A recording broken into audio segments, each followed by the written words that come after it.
Okay, now I'll tell you. The same people that you're calling conspiracy theorists, a lot of them are very intelligent. They're very analytical. They're high IQ'd.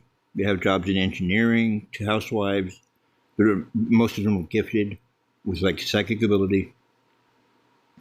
Everyone's got a microscope on what's going on right now. Some people don't even bother explaining it to you because either they know and are in on it, or you just won't believe it, or you hear about it but you just brush it aside, proving kind of that the vaccine kind of worked. But you're basically getting so programmed into it that like anything Trump says, you just accept it. Like no matter how crazy it is, he could say Godzilla is coming out of the Gulf of America and attacking Texas, and you'll just change the channel casually.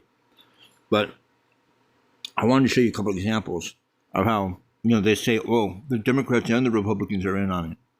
They very well may be, but one thing we know for sure is that the media is not biased against Trump. Okay, it's not for the Democrats. In other words, if they say something bad about him, what they're doing is they're deflating the moment. For example, let me give you a scenario. In fact, I have a buddy like this. I had a friend who was in the Air Force, and he was telling me he was really like one of those guys that like something bad happened. Like he looks like he hadn't been sleeping or anything like that. Well, it turns out he was on a plane, and I remember the story. He was on a bomber that got like landed in Texas. I don't know if you remember this from about 15 years ago. And they found an active explosive, a nuclear warhead explosive live on the jet. And this was a huge, huge thing. It was like right around Christmas about 15 years ago. And they came out and they said, "Oh my God, this is terrible. This could have fallen on anybody. We're gonna fire all the pilots and basically, do a whole thing of checking out that this never happens again." Now, when I met that guy, and I believe it, because they do it with other stories, he was telling me, "Dude, at any given minute," he goes, "there are thousands of aircraft flying," and he wouldn't tell me the reason, but he said for a specific reason, and they all have active nuclear warheads on them, and they're ready to go off. 60 Minutes was about to break a big expose about why this is happening, and the Air Force couldn't have it, so they threw us under the bus. So what he's saying is they busted these guys on purpose and let them take the burn for it. Even though he said there's tons of aircraft up there all the time, it's nothing new. But they wanted it to look like, oh well, we caught it, we caught the accident, so that the story got killed and that you would forget about it. The same thing with guys who are having an affair. Like, oh, I think my husband's having an affair. Well, if the husband catches on to it, he'll let you catch him like maybe smooching a little bit with the neighbor wife. So you run out there and go, I knew it, my intuition was right, you were cheating on me, but it's really not cheating. And so he still saves the marriage and they get back together, he gets a slap on the wrist. When the truth of the matter is, what he was doing was making child porno all day with kids. But so that he didn't get really busted, he deflated the moment by giving himself a little bit busted. That's one thing these politicians do. But the media is in on all that shit. They're totally controlled. And I'll prove it to you right here. This is the infamous, and he does this a lot because you accept it from him. So it is psychological warfare. But everybody is in on it. So it's like the American government versus all of the people, Republican and Democrat. This is the moment where Trump throws out that wild comment about in Springfield. Now remember, the Simpsons thing is just going on. So they're already tailoring it towards conspiracy theorists who have believed that the Simpsons have predicted the presidency, right? Okay, that's why he uses the word Springfield. Then he makes that outlandish statement. Now, you've seen the people who are asking the questions. I want you to count the seconds from when he says that accusation to the reply of one of the news anchors and commentators, and you tell me that this is real. Agents on the border to help those folks who are working there right now overtime, trying to do their job.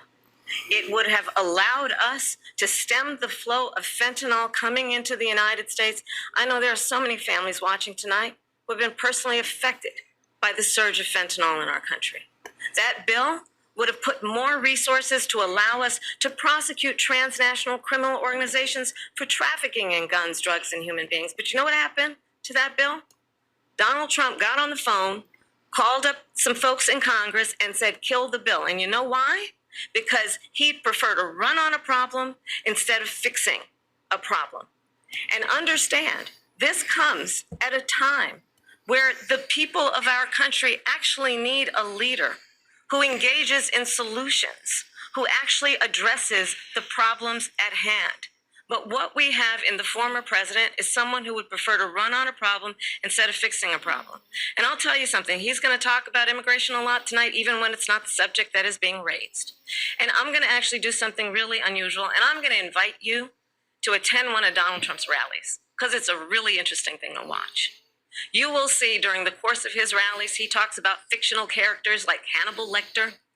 He will talk about windmills cause cancer.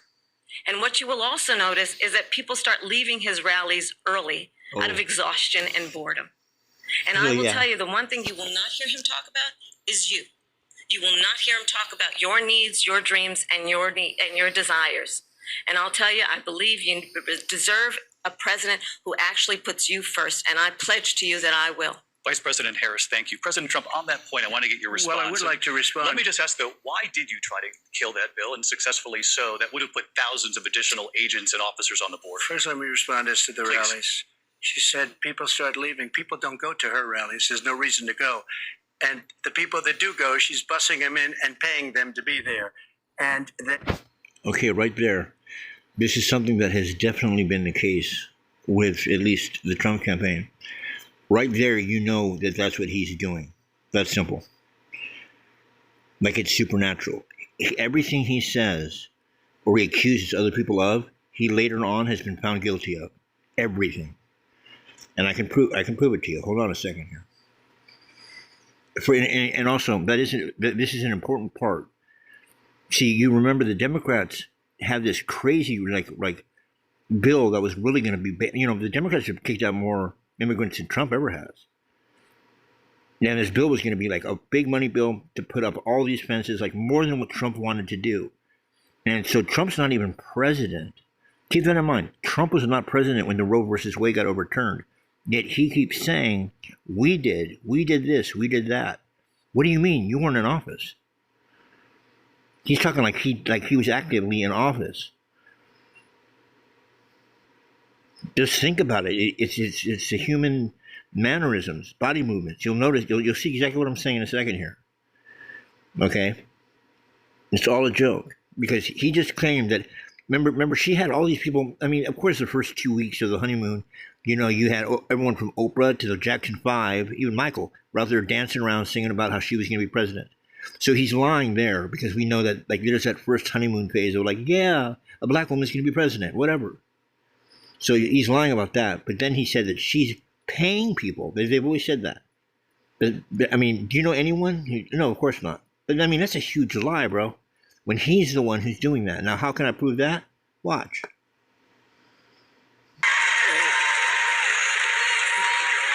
I love these. These women are from North Carolina. These women, they've been to 251 rallies. Right there. The same woman has been to 251 rallies and haven't seen their husbands because they've been bussed in. So he makes the claim against other people of what he's doing. Gets worse. Thank you very much. Thank you. Look at them. They travel all over the country. This is at least a pretty close one. They go to California. They're incredible women. I think they have a good home life. I'm not exactly sure. No, their husbands are great, but I appreciate it. It's like 251. Can you believe it? And we have front row Joes here too. They've been to like 400. We got a lot of fuck beds. Good. We've got a lot of fuck beds. Because they've been to 242 of his rallies, and he just accused her of paying people to go to the rallies. I'm just saying. He said we got a lot of fuckbeds.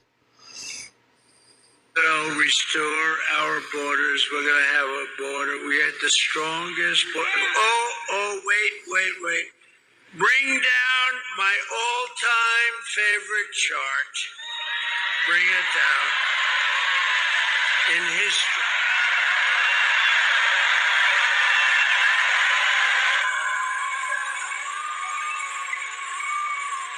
I love that chart. I wouldn't be here if it wasn't for that chart, if I didn't look over to the right. By the way, you know, the 47 and all that? Have you ever looked at a swastika? And you thought it was like a bent cross, right? Okay, well, in numerology and all that, they say one of the reasons it has power is because 7 is one of God's numbers. But really, the swastika is simply 4 sevens in a circle. I wouldn't be. I love that chart. Even if the numbers were lousy, I would love that chart. But the numbers are the best ever. So the arrow, the big red arrow on the bottom, that arrow. Would you have done something differently than President Biden during the past 4 years?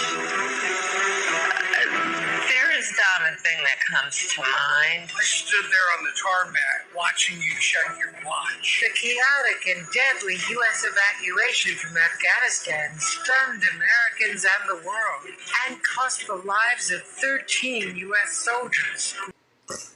That's all a big hoax, too. Trump is responsible for all those deaths that happened. They happened. And he's trying to put it off on Biden. I'll show you exactly what I mean. They told him not to do what he did. 2 days before he got out of office, he pulled out so many troops out of Afghanistan that there was only 2,000 left and was told that that would happen. He was told that would happen. Biden had to finish his job that Trump started, and then the shooting happened, and now he claims that Biden killed all these soldiers. It's fucking terrible. 2 years ago, or 8 years ago. What we as a nation too often forget, that a wound inflicted upon a single member of our community is a wound inflicted upon us all. When one part of America hurts, we all hurt.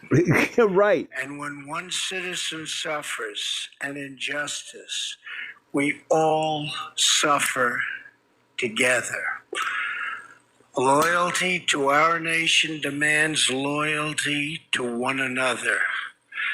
Press room. This comes after a new report from the National Security Council blames the Trump administration for the chaotic 2021 withdrawal of U.S. troops from Afghanistan. The report says the Biden administration got bad intel about community assessment and the Afghan army's willingness to fight. Military leaders were then forced to unexpectedly speed up evacuations as security quickly declined. There were children being killed. There were people hanging off of Air Force jets that were leaving. And you're saying that you guys are proud of the way that this mission was conducted? Proud of the fact that we got more than 124,000 people safely out of Afghanistan? You bet. Nobody's saying that everything was perfect, but there was a lot that went right. And a lot of Afghans are now living better lives in this country and other countries around the world because of the sacrifices and the work of so many.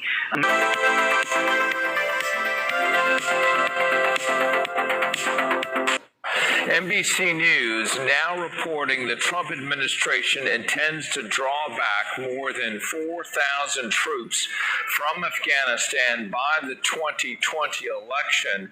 The U.S. has between 12,000 and 13,000 troops in Afghanistan now, and the announcement comes just days after diplomatic talks with the Taliban resumed. Joining me now from the White House North Lawn, NBC News correspondent Hans Nichols, also with us this hour, Tom Nichols, national security expert and USA Today columnist.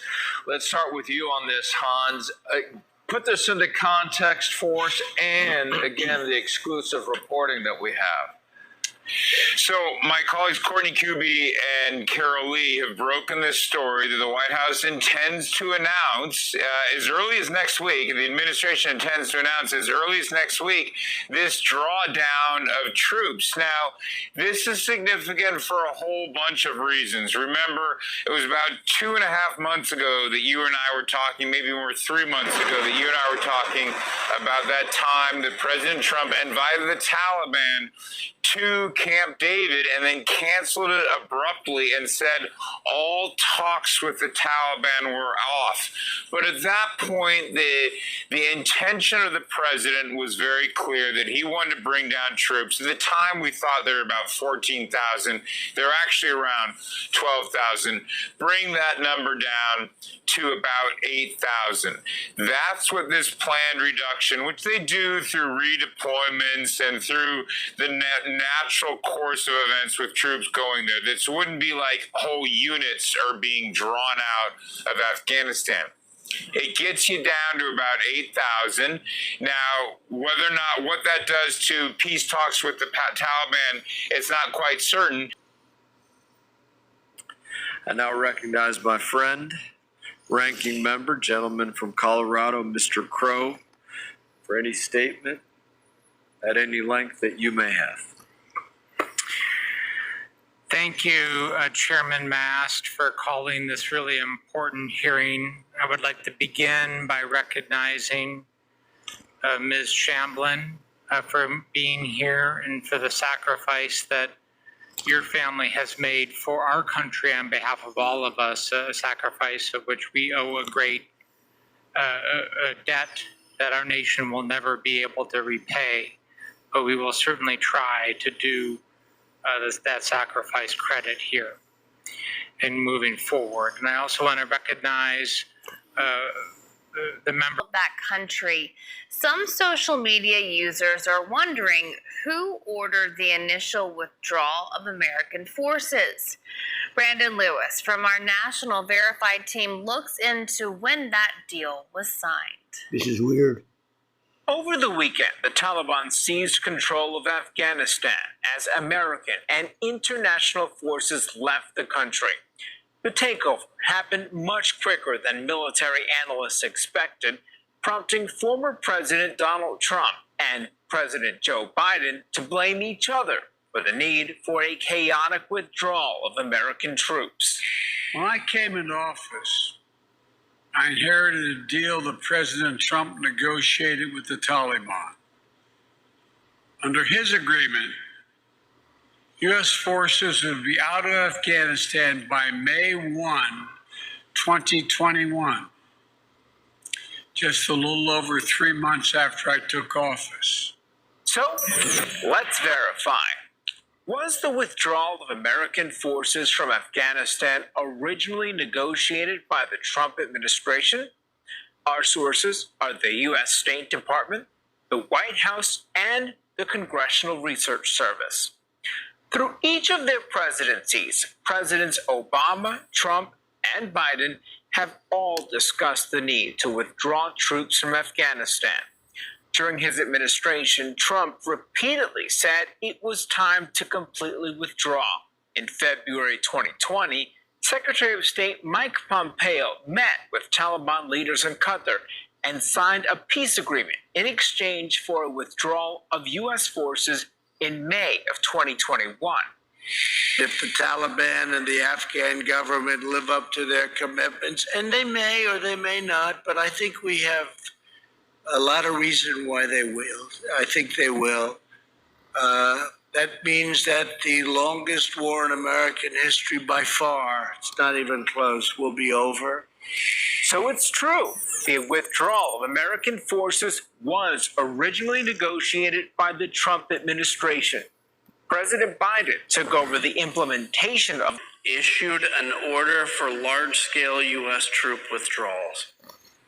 He disregarded concerns about the consequences for fragile governments on the front lines of the fight against ISIS and al-Qaeda terrorists. Knowing he was leaving office, he acted immediately Watch this. and signed this order on November 11th, which would have required the immediate withdrawal of troops from Somalia and Afghanistan, all to be complete before the Biden inauguration on January 20th.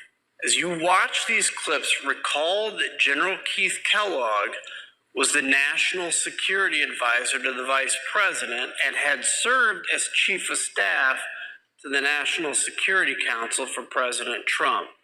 And General Milley was the chairman of the Joint Chiefs of Staff at the Pentagon. Are you familiar with a memo that the president reported to sign on November 11th, 2020, ordering that troops be withdrawn from Afghanistan and Somalia? Yes. So I think you might have seen some things where there's a memo or something from Johnny McEntee to Douglas McGregor. It says, here's your task to get U.S. forces out of Somalia, get U.S. forces out of Afghanistan. It is non-standard. It is potentially dangerous.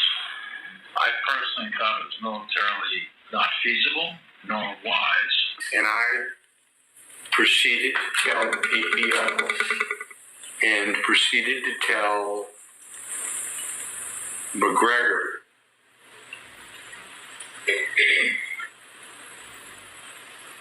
that if I ever saw anything like that,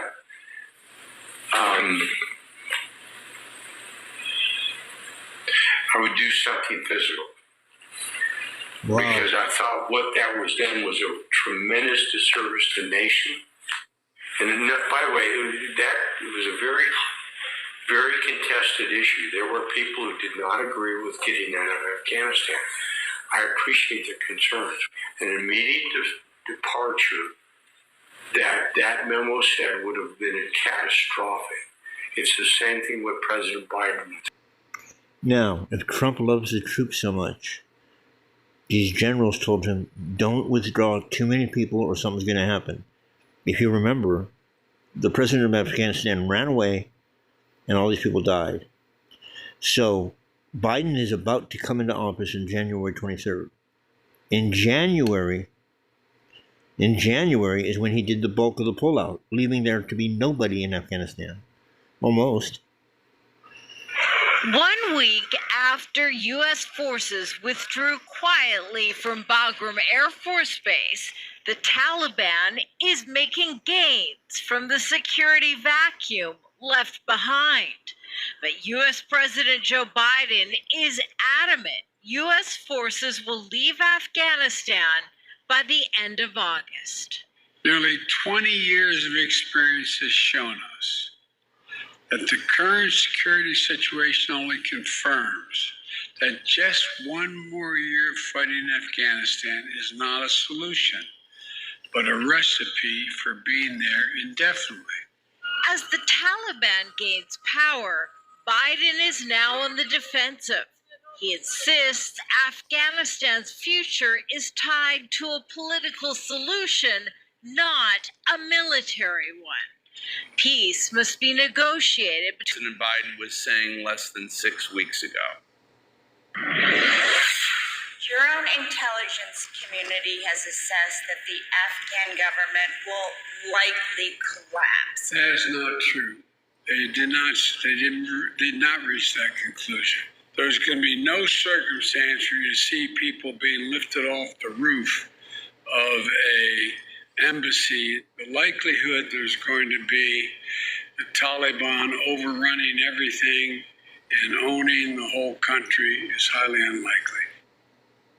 Secretary Blinken, as you know, the Taliban has closed in on Kabul. We're evacuating the embassy, burning documents. Biden increased troops deploying to the country twice in 3 days just to rescue those there. This is not just about the overall idea of leaving Afghanistan. This is about leaving hastily and ineptly.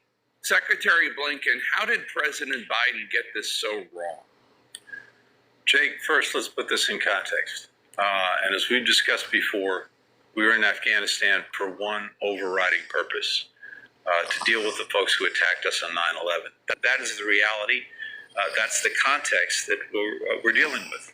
You cited the May 1st deadline negotiated by the Trump administration. You did blow through that deadline. We did have troops there after May 1st. But I think, again, the issue here is not just the withdrawal of U.S. forces, it's how they were withdrawn. The rapidity, the hastiness.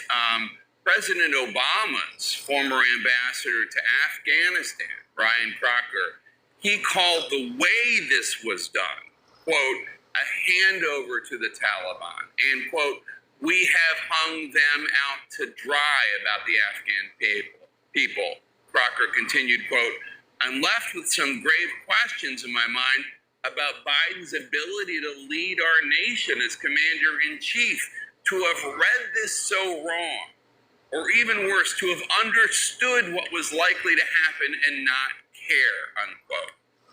Does President Biden not bear the blame for this disastrous exit?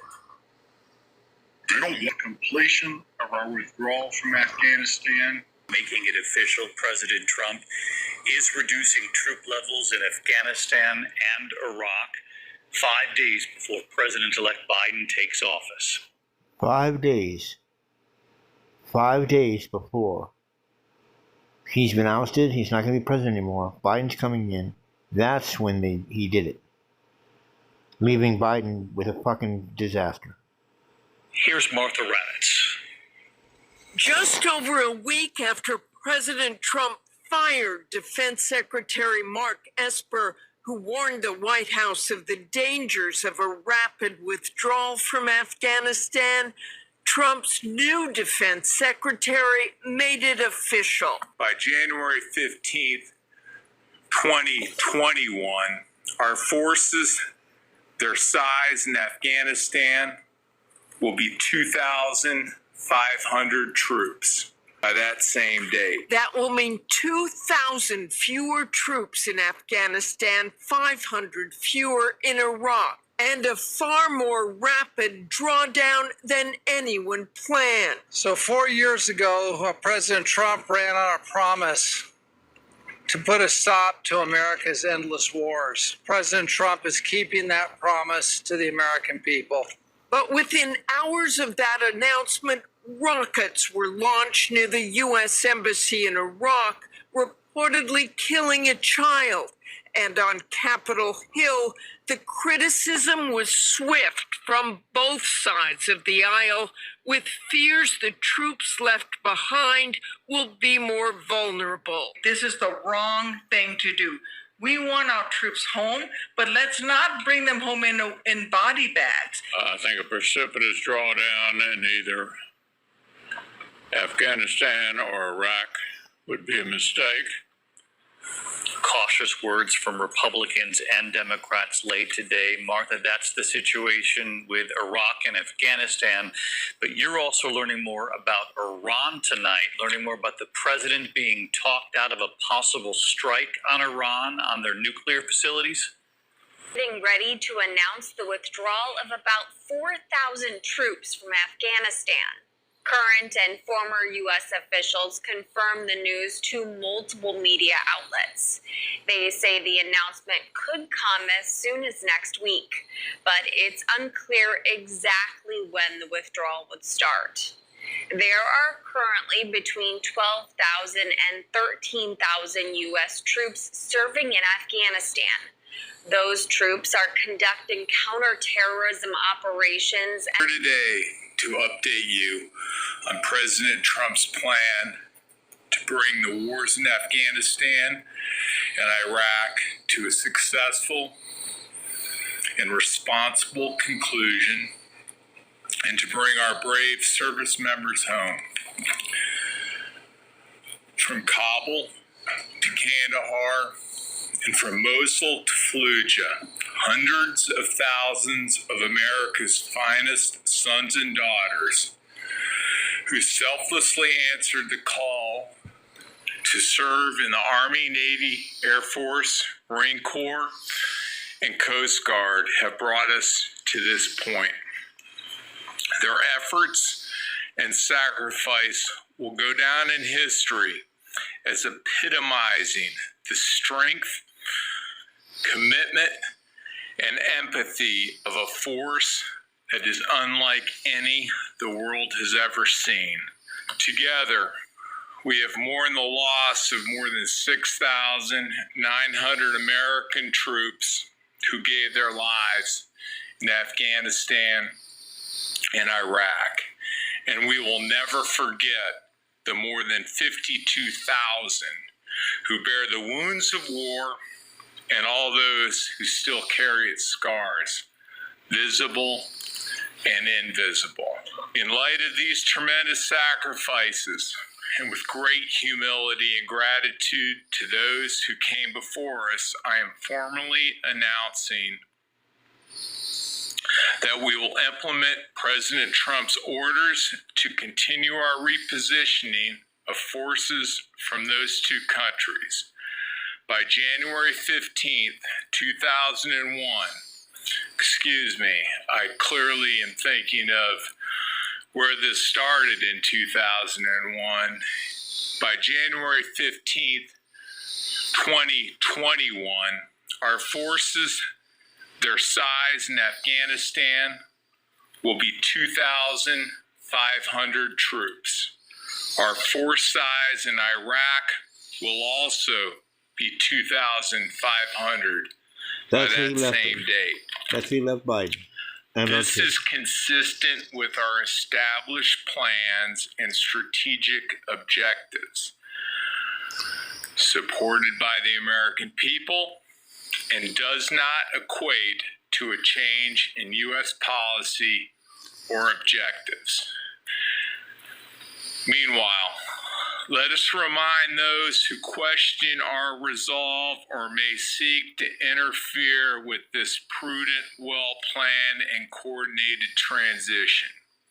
The United States Armed Forces remain committed to protecting the safety and security of the American people.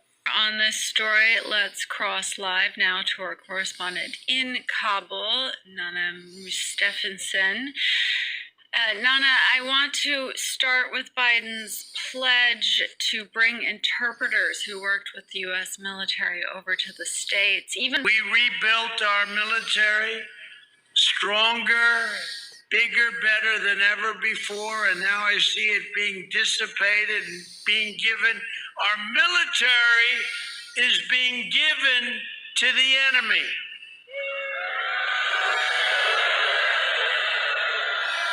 Biden failed totally on the pandemic, and he's now overseeing the greatest foreign policy humiliation in the history of the United States of America. This is the greatest humiliation I've ever seen. Biden's botched exit in Afghanistan is the most astonishing display of gross incompetence by a nation's leader, perhaps at any time that anybody's ever seen. Name another situation like this.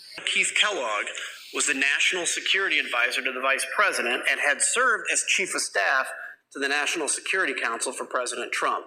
And General Milley was the chairman of the Joint Chiefs of Staff at the Pentagon. Are you familiar with a memo that the president reportedly signed on November 11th, 2020, ordering that troops be withdrawn from Afghanistan and Somalia? Yes.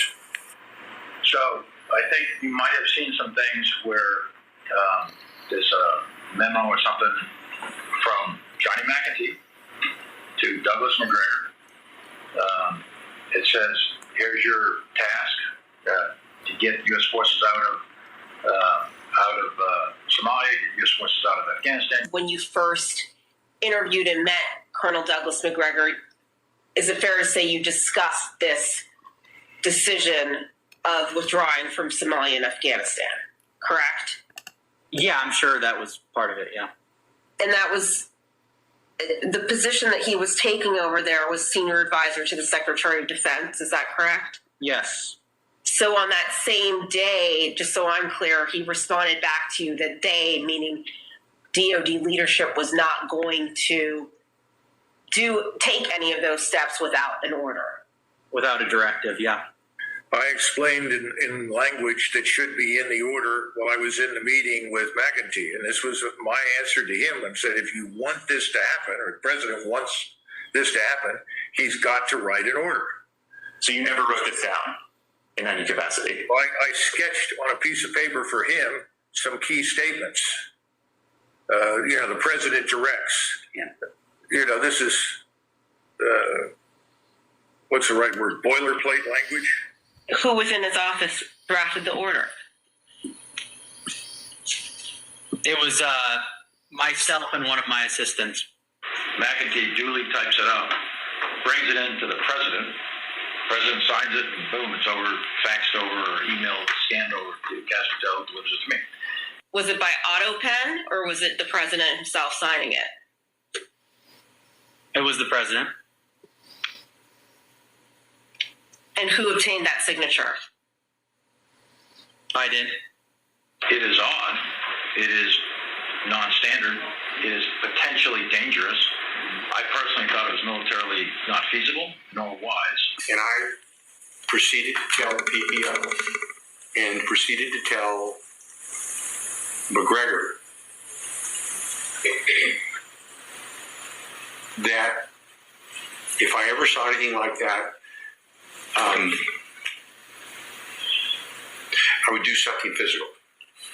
Because I thought what that was then was a tremendous disservice to the nation. And by the way, it was a very, very contested issue. There were